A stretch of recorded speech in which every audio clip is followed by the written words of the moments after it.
معاناة النبي صلى الله عليه وسلم وصحابته والتابعين. انت عندك مروحة، طب احنا عندنا مروحة، والمراوح انواع، وعندنا تكييفات، وعندنا ماء بارد، عندنا ثلاجات، وبتروح البحر تستحمى، وعندك ظل، وعندك كل النعيم ده. انت تعرف ان ملك الفرس نفسه وملك الروم نفسه ما كانش عنده النعيم اللي انت فيه يا راجل. ملك الفرس والله ما كان عنده المروحه دي، ولا كان عنده المروحه العاليه شويه دي، ولا كان عنده التكييف اللي بيجي لك ده. كل هذه النعم التي انت فيها ما وجدها النبي صلى الله عليه وسلم، وما استظل بظل هذه الامور كما تستظل انت، وما عاش النبي منعما كما تتنعم انت.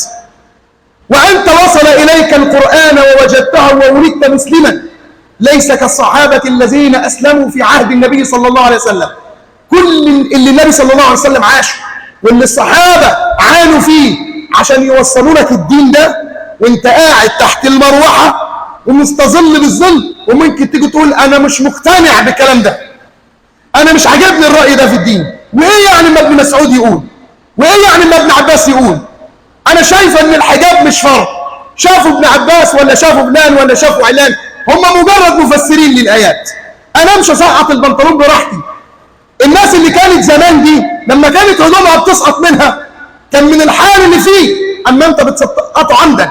الحرام اللي انت عايش فيه ده وانت مستطيع انك تعيش في الحلال، الصحابه دول ما وجدوش كل ده، وعلى الرغم من ذلك اوصلوا الينا الدين غدا طريا. الامر الثاني اللي نتذكره ولا ننساه ولن انساه ابدا، كلنا بنعاني دلوقتي بالحرب. انت قاعد تحت المروحه وتعبان، طب حال اخوك في القدس وفلسطين؟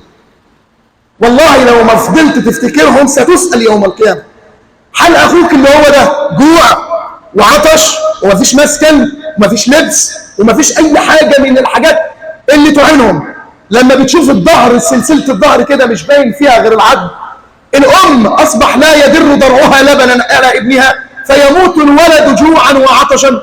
انت في نعمه لا تدركها ولن تدركها الا ان تكون حقا تعلم نعمه الله عليك. اخواننا في غزه اللي لا مأوى لهم ولا معين لهم الا الله سبحانه وتعالى، يموتون كل يوم ان لم يكن بالرصاص فيموتون من شده الجوع والعطش. بالله عليك انت واكل وشارب ونايم وتعبان، طب ما بالك اللي لا اكل ولا شرب ولا مأوى ولا مسكن ولا ظل، وعلى الرغم من ذلك ما زال على التوحيد.